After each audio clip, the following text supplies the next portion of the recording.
నీకు నేను నిర్ణయించినటువంటి నిర్ణయ కాలములో నీవు ఎదురు చూసే సమస్తము కూడా నీకు దక్కేటట్టు నేను చేస్తాను అని నువ్వు నమ్మితే, నా మీద నీకు భరోసా ఉంటే, విశ్వాసం ఉంటే, నిశ్చయిత ఉంటే కలవరం వదిలేయి. ఎందుకంటే నాకెంతో ఇష్టమైన బిడ్డవి నువ్వు, నాకెంతో ఇష్టమైన కొడుకువి, కూతురువి నువ్వు. నా ప్రాణమే పెట్టుకున్నానంటే నీకు అర్థం కావట్లేదా నిన్నెంత ప్రేమిస్తున్నానో? కాబట్టి నువ్వు సంతోషంగా కనపడాలి నాకు. ఆయన కోరిక తప్పేం కాదు, న్యాయమైన కోరికే. స్తోత్రం. ఎంతమంది ఒప్పుకుంటారు? న్యాయమైన కోరికే. నీ కొడుకు కానీ కూతురు కానీ ఏడుపు ముఖం వేసుకొని నీ ముందు తిరిగితే నువ్వు ప్రశాంతంగా ఉండగలవా? ఆ ముఖం ఏందిరా, ఆ ముఖం ఏందిరా, ఎవరు తెచ్చారా, ఏంది అట్టబెట్టా అంటావా అనవా? ఆ ముఖం ఏందమ్మాయి, కళాకాంతి లేకుండా ఎవరు తెచ్చారమ్మాయి, ముఖం ఏంది అట్టబెట్టావు అని అంటావా అనవా? నా ముఖం ఎట్టుంటే నీకెందుకు మమ్మీ, నా ముఖం ఎట్టుంటే నీకెందుకు డాడీ అంటే మమ్మీ డాడీ ఊరుకుంటారా? అవసరమైతే ఆస్తులు అమ్మైనా సరే నీ సంగతి ఏందో తేలుస్తారు. అరే బాధపడకురా, పోతే పోయింది, ఆస్తి పోతే పోయింది, ఉన్నదంతా అమ్మైనా సరే ఆ బాధలోంచి నిన్ను బయటికి తీసుకొస్తలేయ్యా, నువ్వు అట్లా బాధపడవాకురా, నువ్వు కృంగిపోవాకురా, నువ్వు కలవరపడవాకురా, నువ్వు దిగులేసుకోవాకయ్యా అంటావా అనవా? ఓ తల్లిగా, తండ్రిగా, పెద్దాయన అంటావు, పెద్దమ్మ అంటావు. నువ్వెంతో ఇష్టపడినటువంటి ఆస్తి పోయినా సరే నువ్వు సంతోషపడతావు. కానీ నీ బిడ్డలు మాత్రం నీ కళ్ళ ముందు కళకళలాడుతూ ఉండాలి. నీ బిడ్డలు ఏడుపు కొట్టు మోకాలు వేసుకొని పేషెంట్ లాగా మంచాన పడి దిగులుతో, విచారంతో, విషన్న వదనాలతో దుఃఖ సహితంగా తిరుగుతుంటే మాత్రం నువ్వు ప్రశాంతంగా ఉండలేవు. కొంతమంది తల్లులు అయితే దండం పెట్టి చెబుతారమ్మా, నీకు దండం పెడతా, నీ కొబ్బరికాయ కూడా కొడతా కొట్టమంటే, దయచేసి ఆ ముఖం అట్ట పెట్టవాకు, నాకైతే నా బతుకు మీదే విరక్తి పడుతుంది అని అనే తల్లులు ఉన్నారు. ఆ అమ్మాయి ముఖం ఎట్ట పెడితే నీకెందుకు అంటే ఊరుకోలేరు. ఏమండి, ఇంతసేటు మాట్లాడే నువ్వు మళ్ళా నీ బిడ్డ కన్ను మూస్తే ఆ బిడ్డతో పాటు నువ్వు కన్ను మూయలేవు. 3 రోజులు 4 రోజులు ఏడుస్తావు, 5వ రోజు వదిలేస్తావు. కానీ ఆ అల్పమైన ప్రేమ కలిగిన నీకే నీ కళ్ళ ముందు నీ బిడ్డ వేదనతో, దిగులుతో, కన్నీళ్లతో, దుఃఖంతో ఉంటే నువ్వు సహించలేకపోతున్నావే. మరి నిన్నెంతో ప్రేమించే నీ కన్న తండ్రి, ఏకంగా నీ కోసం చనిపోయి తిరిగి లేచిన కన్న తండ్రి, నువ్వు దిగులుతో, వేదనతో, భయంతో, కలవరంతో, విచారంతో ఉంటే ఆయన ఎంత ఫీల్ అవుతాడో ఒక్కసారి ఊహించు. ఆయన ఫీల్ అవుతాడో ఫీల్ అవడా? మనం ఎలా ఉంటే ఆయన సంతోషపడతాడు? ఆయన యందలి విశ్వాసమును బట్టి మనం భరోసా ఉంచి, ఏ సమయానికి, ఏ కాలమునకు ఏది నాకు అవసరమో నా తండ్రి ముందే నా కోసం సిద్ధపరిచి ఉంచాడు గనుక నేనేమీ భయపడను. నేను మళ్ళీ చెప్తున్నాను, గుర్తుపెట్టుకో, మన ఊపిరి ఉన్నంత వరకు మన బాధ్యత ఆయనదే. మనం సస్తే బొందబెట్టించే బాధ్యత కూడా అయిందే. దేవునికి స్తోత్రం. అంటే బొందబెట్టించిన దాకా నీ విషయంలో ఈ భూమి మీద ఉన్నంత వరకు ఆయన జోక్యం చేసుకుంటాడు. ఇంకెందుకు దిగులు? కొంతమందికి అదొక దిగులు, నేను సత్య ఏం చేస్తారో అని. నేను చెబుతున్నాగా, నిరాక్షేపముగా నిన్ను బొందబెట్టిస్తాడు దగ్గరుండి, ఏం ప్రాబ్లం లేదు. నువ్వు బతుకు గురించి కానీ సాగు గురించి కానీ అసలు ఆలోచన చెయ్యనే వద్దు. మర్యాదగా చెప్తున్నా అని నేను కాదు, దేవుడు చెప్తున్నాడు. మర్యాదగా చెప్తున్నా. నువ్వు ఏడుపు కొట్టు మొఖాలు పెట్టకుండా నువ్వు ఎప్పుడు సంతోషంగా కళకళలాడుతా, నా మీద నమ్మకం ఉంటే, నా మీద విశ్వాసం ఉంటే, నన్ను బట్టి ధైర్యం తెచ్చుకో. నీకన్నీ నేను ముందే సిద్ధపరిచి ఉంచాను. నువ్వు దుఃఖపడితే నేను సంతోషంగా ఉండలేను. నువ్వు ఏడుస్తూ నువ్వు కృంగిపోతే అది నాకు ఆనందం కాదు అని దేవుడే ఎన్నో చోట్ల రాయించాడు. ఆయన మిమ్మల్ని గూర్చి చింతించుచున్నాడు గనక మీ చింత యావత్తు, పెద్దగా చెప్పాబాయ్, ఎవరి మీద వేయాలా అంటే నేను ఎత్తిన పెట్టుకోవద్దు. రేపటిని గూర్చి విచారించొద్దు. రేపు దాని సంగతులను గూర్చి రేపే ఆలోచించుకుంటుంది. రేపు అనేది కాలం. రేపు అనేది కాలం. కాలము కూడా ప్రభువే. కాబట్టి రేపు దాని సంగతులను గూర్చి అది విచారిస్తుంది. ఏనాటికి ఆనాటికి చాలు. ఈరోజు సంగతి చూసుకో. చూడండి, మనల్ని ప్రార్థనలు అడగమన్నప్పుడు కూడా నేడు మాకు కావలసిన అనుదిన ఆహారము నేడు మాకు దయచేయమని అడగమన్నాడు, కానీ ఎటుగూడు ఇత్తన సంవత్సరానికి అయ్యాని అడగమల్లా. స్తోత్రం. పెద్దగా చెప్పండి. ఏ రోజుతో ఆ రోజు. రేపటి గురించి నీ కలవరం వద్దు, నేనున్నాగా. ఆకాశమందు ఆసీనుడనై ఉన్నాను, సింహాసనం మీద రాజునై ఉన్నాను, రారాజునై ఉన్నాను, సమస్తము నా పాదముల క్రింద ఉన్నది. ఇంత విశ్వానికి చక్రవర్తినైన నేను నిన్ను గురించి చింతపడుతున్నానని సంతోషపడి నా మీద భరోసా ఉంచి నువ్వు నిర్భయంగా సాగిపో.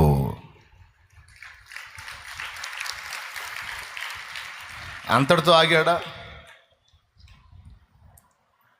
ఈ మాట ఏమో పేతురు పత్రికలో రాశాడు. పేతురు రాసినటువంటి మొదటి పత్రిక 5వ అధ్యాయము 6-7 వచనాల్లో చింత ఆయన మీద ఏమన్నాడు?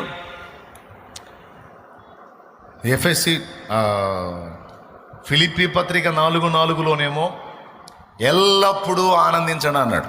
ప్రభునందు ఎల్లప్పుడూ ఏడవడనల్లా. ఏమో ఎల్లప్పుడూ ప్రభునందు ఒకసారి చెబితే మీకు ఎక్కదు కాబట్టి మళ్ళీ చెప్పడు. మరలా చెప్పుదును ఆనందించండి. కాబట్టి మర్యాదగా ఆనందించండి. తెసలోనిక 5లో అన్నాడు, మొదటి తెసలోనిక 5లో ఎల్లప్పుడూ సంతోషముగా ఉండండి. ఏం సంతోషం అనొద్దు. దేవుడున్నాడు, నాకు సిద్ధపరిచాడు, నాకు కలవరం లేదు, నా తండ్రి చూసుకుంటాడు అనే భరోసా నీకుంటే, ఆ విశ్వాసం నీకుంటే ఎల్లప్పుడూ సంతోషముగా ఉండుడి. ఇవన్నీ నేను రాశానా, ఆయన రాపిచ్చాడా? పెద్ద చెప్పండి. ఎందుకు రాపిచ్చాడంటావు? మనం ఏడిస్తే చూడలేడు కాబట్టి. మనం దిగులు పడితే, మన పిల్లలు దిగులు పడితే మనమే ఓర్వలేము. ఏమైనా చేస్తాం వాళ్ళ కోసం. మన పరలోక తండ్రి మనకంటే చాలా చాలా చాలా మంచోడు. ఆయన ఉన్నవాడా లేనివాడా? ఇప్పుడన్నా నవ్వండి కాస్త. ఆయన చెప్పాడా బైబిల్లో? ఏం చెప్పాడు? ఎల్లప్పుడూ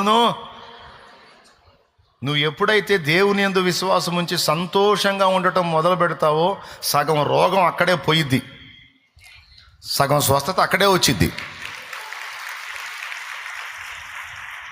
నేను మళ్ళీ చెబుతున్నా, నువ్వు దిగులు పడే కొద్దీ, బాధపడే కొద్దీ, భయపడే కొద్దీ నీ రోగం డెవలప్ అయ్యిద్ది కానీ తగ్గదు. అది ఏ రోగమైనా. ఏమో స్తోత్రం చెప్పు గట్టి చెప్పు. అది ఏ రోగమైనా, ఏ సమస్య అయినా, ఏ బాధ అయినా, నువ్వు దిగులు పడే కొద్దీ, నువ్వు ఆలోచించే కొద్దీ ఎక్కువ కాకపోతే అప్పుడు అడుగు. నిజంగా అంతే అవుతుందన్న వాళ్ళు చేతులు ఎత్తండి. పెరిగిపోతుంటుంది, రోగం పెరిగిపోతుంటుంది, లో బీపీ వస్తుంటుంది, షుగర్ పెరుగుతూ ఉంటుంది, బీపీ 200కు పోతుంటుంది. ఏమంటే డాక్టర్లు చూసి ఇంకా నరాలు పగులుతాయని చెబుతారు. నువ్వు ఆలోచించే కొద్దీ, కలవరపడే కొద్దీ ఎక్కువ అవుతుంటుంది. అందుకే చెప్పాడు, ఆలోచించుట వలన, చింతించుట వలన మీలో ఎవడు తన ఎత్తు మూరెడు ఎక్కువ చేసుకుంటాడు? పెరగరు బాబు, తరిగిపోతారు. కాబట్టి చింతలు మీ కాదు, నాయి. బాధ్యత నాది. నేనున్నానని నమ్మితే, నేను గమనిస్తున్నానని నమ్మితే, తగిన కాలం ముందు నీకు నిర్ణయ కాలం ముందు ప్రతిదీ నేను హెల్ప్ చేయగలనని నీవు నమ్మితే, ఇక కంగారు తీసేసుకో, దిగులు తీసేసుకో, వేదన తీసేసుకో. నీకు నిర్ణయించిన సమయం నీకుంది. ఓకే అని చెప్పాడండి. ఇంత స్పష్టంగా చెప్పా. అయినా నువ్వు ఏడుపు కొట్టు బతుకుతానంటే నీ కర్మ, అనుభవించు. ఇక అంతే. ఇంత చెప్పినా కూడా ఇంకెందుకు ఫీల్ అవుతాలి అన్నా అంటావా? మర్యాదగా నవ్వు. సంతోషంగా ఉండు. బల్బులు లేకుండానే మన ముఖాలు వెలిగిపోవాలా. మన ముఖాలు సరిగ్గా వెలిగినాయి అంటే మన కరెంటు బిల్లు తగ్గిద్ది. దేవునికి స్తోత్రం. హల్లెలూయా. ఇప్పుడు చాలా పెద్ద పెద్ద మొత్తాల్లో వస్తుంది బిల్లు. మీ ముఖాలు సరిగ్గా వెలిగినాయి అంటే మనకి బిల్లు తగ్గిపోయిద్ది. ఓకేనా? ఆనందమే పరమానందమే ఆశ్రయపురమైన యేసయ్యా నీలో. ఆనందమే పరమానందమే ఆశ్రయపురమైన యేసయ్యా నీలో. ఆపత్కాలములన్నిటిలో ఆదరించిన అక్షయుడా నీకే స్తోత్రము. పడో. ఆపత్కాలములన్నిటిలో ఆదరించిన అక్షయుడా నీకే స్తోత్రము. ఆనందమే పరమానందమే ఆశ్రయపురమైన యేసయ్యా నీలో. దేవునికి మహిమ కలుగును గాక. హల్లెలూయా. వాళ్ళు కూడా ఆ సందేశం అంది కొంచెం గుండె దిటవు చేసుకొని కాస్త ఆనందంగా ఉంటారని ఆశతో చెప్పా. మీ ఆనందం నా ఆనందం, నా ఆనందమే మీ ఆనందం, మన ఆనందం ఆయనకు ఆనందం. ఎన్ని చోట్ల రాశాడో భయపడొద్దు, భయపడొద్దు, ఏం కాదు, టెన్షన్ పడొద్దు అని. చచ్చినా తిరిగి లేపే దేవుడు మనకు తోడై ఉన్నాడు. అన్ని భయాల కంటే పెద్ద భయం చావు భయం. ఏం భయం? అన్ని భయాల కంటే పెద్ద భయం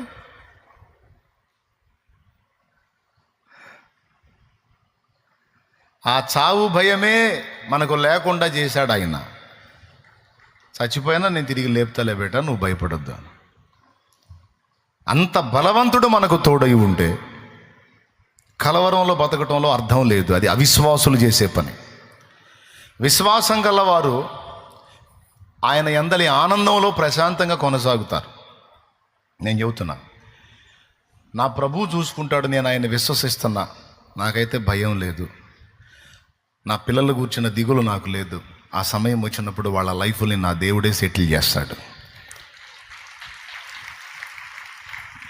నా తండ్రే చూసుకుంటాడు, నా తండ్రే చూసుకుంటాడు, నా తండ్రే చూసుకుంటాడు.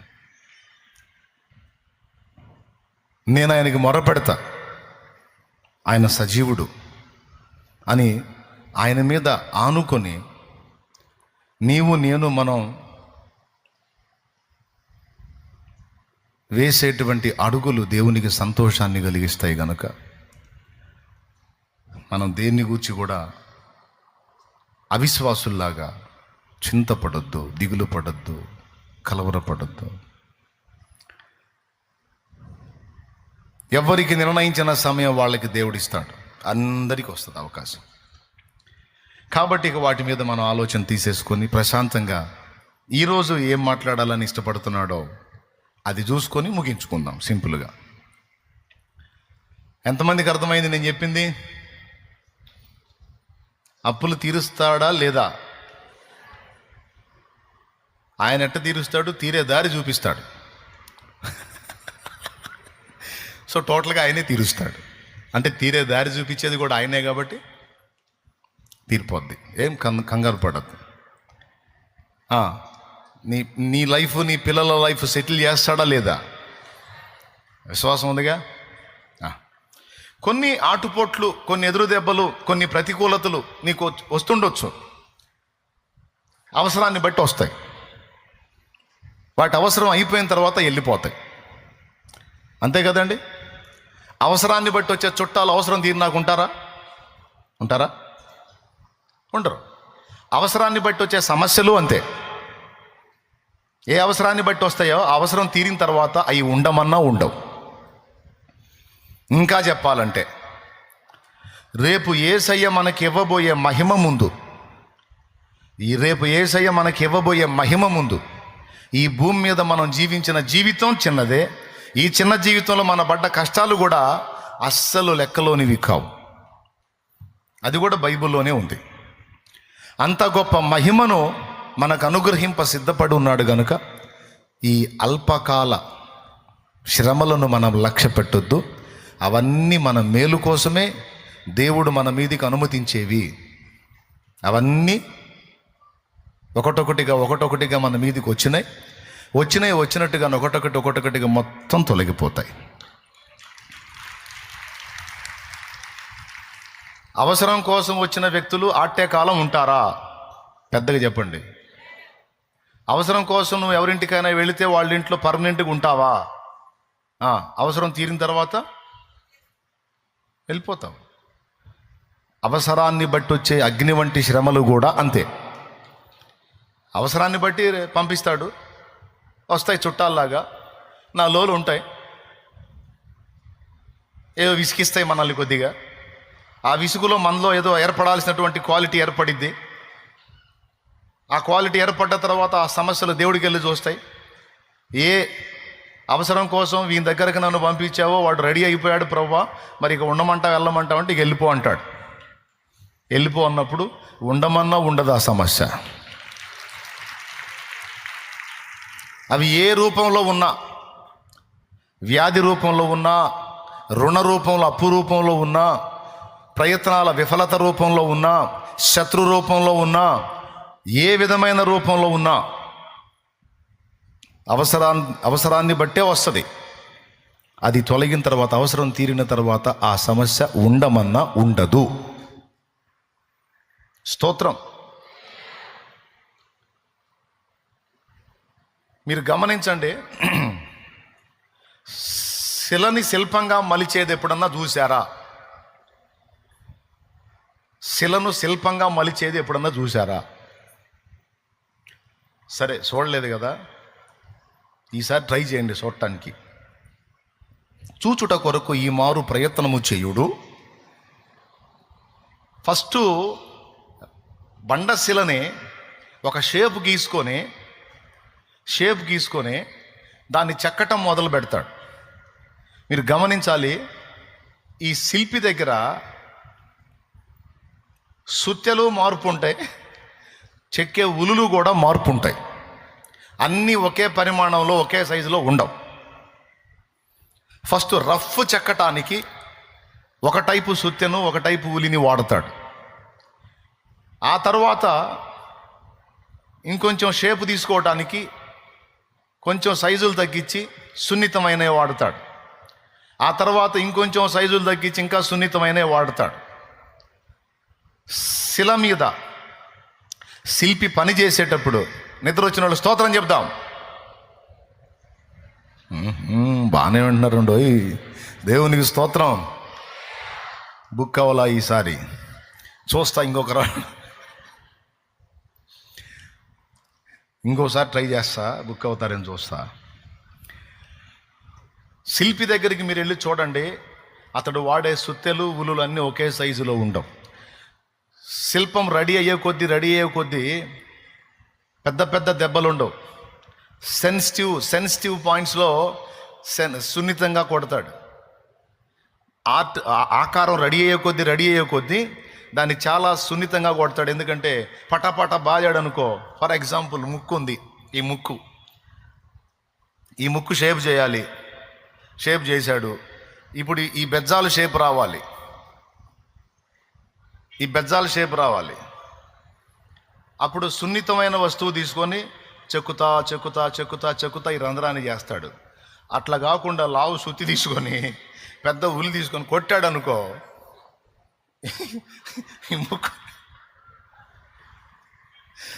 ఈ ముక్కు లేచిపోయిద్ది. ఆ ముక్కు లేచిపోయిందంటే అంత పెద్ద శిల కూడా వేస్ట్, ఇక చూడలేం దాన్ని. శిల మొత్తంలో, ఆ శిల్పం మొత్తంలో ముక్కు చాలా ఇంపార్టెంట్. అది కూడా ఈ ముఖం మొత్తం ఒక సదరంగా ఉంటుంది, ముక్కు మాత్రం బయటకు ఉంటుంది. దేవునికి స్తోత్రం. ఒక్క దెబ్బ కొట్టాడా విసుగు పుట్టి, ఇక దాన్ని వదిలేయటమే, ఇంక ఏం చేయాలి కాదు ఇక. అవునా? అంటే షేప్ వచ్చే కొద్దీ కోటింగ్ తగ్గిపోయిద్ది. ఫస్ట్ రఫ్ కోటింగ్ ఉంటుంది, లోకంలో ఉన్నప్పుడు మనకు రఫ్ కోటింగ్ పడింది, ఆ దెబ్బకు పరిగెత్తాం వీడికి.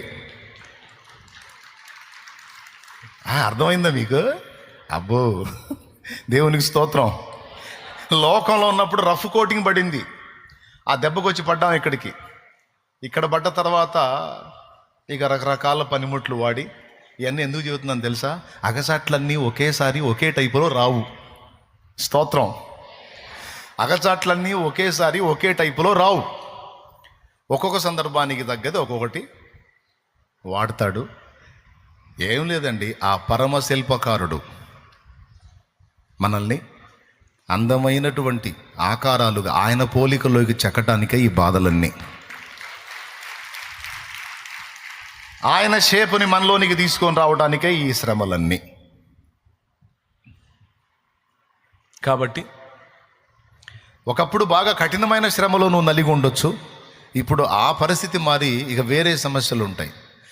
తర్వాత ఇంకా నువ్వు షేపులోకి వచ్చే కొద్దీ మళ్ళీ ఇంకా సైజులు మారిపోతూ ఉంటాయి. ఫస్ట్ ఇంతలా ఉలితో ఇంత బరువు సూచితో కొట్టి అనుభవం పోయి ఇక మన పెన్సిల్ టైప్ ఉంటాయి ఉలులు, అవి తీసుకొచ్చి కొడతాడు ఫైనల్లో. ఫినిషింగ్ టచ్ అంటే కళ్ళు ఉంటాయి, కనుబొమ్మలు చెక్కాలి, పెన్సిల్ లాంటివి అలాంటి ఉలులు తీసుకొచ్చి కొడతాడు. ఈ వెంట్రుకలు సన్న గీతలు షేప్ చేయాలి. ఏమండి,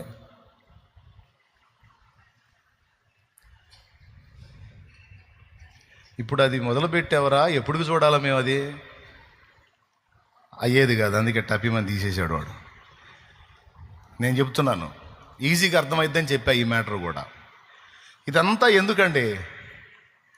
శిల్పి ఇన్ని రకాల పరికరాలు వాడి ఆ శిల మీద ఆ పనంతా అంత కష్టపడి ఎందుకు చేయాలి అంటే, శాశ్వత శోభాతిశయముగాను తరతరములకు సంతోష కారణముగాను నిన్ను నన్ను చేయటానికి. మనకేమో వాగ్దానం కావాలి. వాగ్దానం వచ్చింది అన్నయ్య, నాకు ఈ వాగ్దానం వచ్చింది అన్నయ్య అనుకుంటూ వస్తారు నా దగ్గరికి. ఏ వాగ్దానం అమ్మా అంటే ఇదే మాట ఉంటుంది, నిన్ను శాశ్వత శోభాతిశయముగాను తరతరములకు సంతోష కారణముగాను చేసేదనను. అబ్బా, సూపర్ వాగ్దానం, తిరగలేదు. అంతేగానే అమ్మ ఎట్లనో భయపడకూడని రాలా, నేను మిమ్మల్ని తప్పించేదనని రాలా, ఇవొత్తే అగసాట్లు. నిన్ను శాశ్వత శోభాతిశయముగాను తరతరములకు సంతోష కారణంగాను చేసేదను అన్న వాగ్దానం కనపడితే, అమ్మయ్య ఇందులో భయపడొద్దని లేదు, తప్పిస్తానని లేదు, బాధలే లేవయ్యా అని అమ్మయ్య అనుకుంటారు. అలాంటి వాగ్దానం చూసి తిక్కలోళ్ళు. శాశ్వత శోభాతిశయంగా నువ్వు మారాలి అంటే నీకు తెలుసా, కోటింగ్ పడాలి నీ మీద. తరతరములకు సంతోష కారణంగా నువ్వు నేను మారాలంటే ఎలా కావాలో తెలుసా? ఆయన మనల్ని చెక్కాలి. కాల్చబడకపోతే స్వర్ణం విలువ పొందలేదు, చీల్చబడకపోతే మేఘం వర్షాన్ని ఇవ్వదు. కాల్చబడకపోతే స్వర్ణం విలువ పొందలేదు. వాడు చీల్చబడకపోతే వర్షాన్ని ఇవ్వదు, దున్నబడకపోతే భూమి పంటనివ్వలేదు, చెక్కబడకపోతే శిల్పం కాదు, శ్రమల కొలిమిలో కాలకపోతే యేసు రూపు రాదు. నువ్వు శ్రమల కొలిమిలో కాలకపోతే యేసు రూపు రాదు. నమ్ము ఇష్టమా, ఇది సత్యం, వీడబోకుమా విశ్వాసం. ఈ ఆశ నిరాశ కానే కాదు, వేదన ఎందుకు? నీ కన్నీరు కలకాలముండదు, కలతే చెందకు.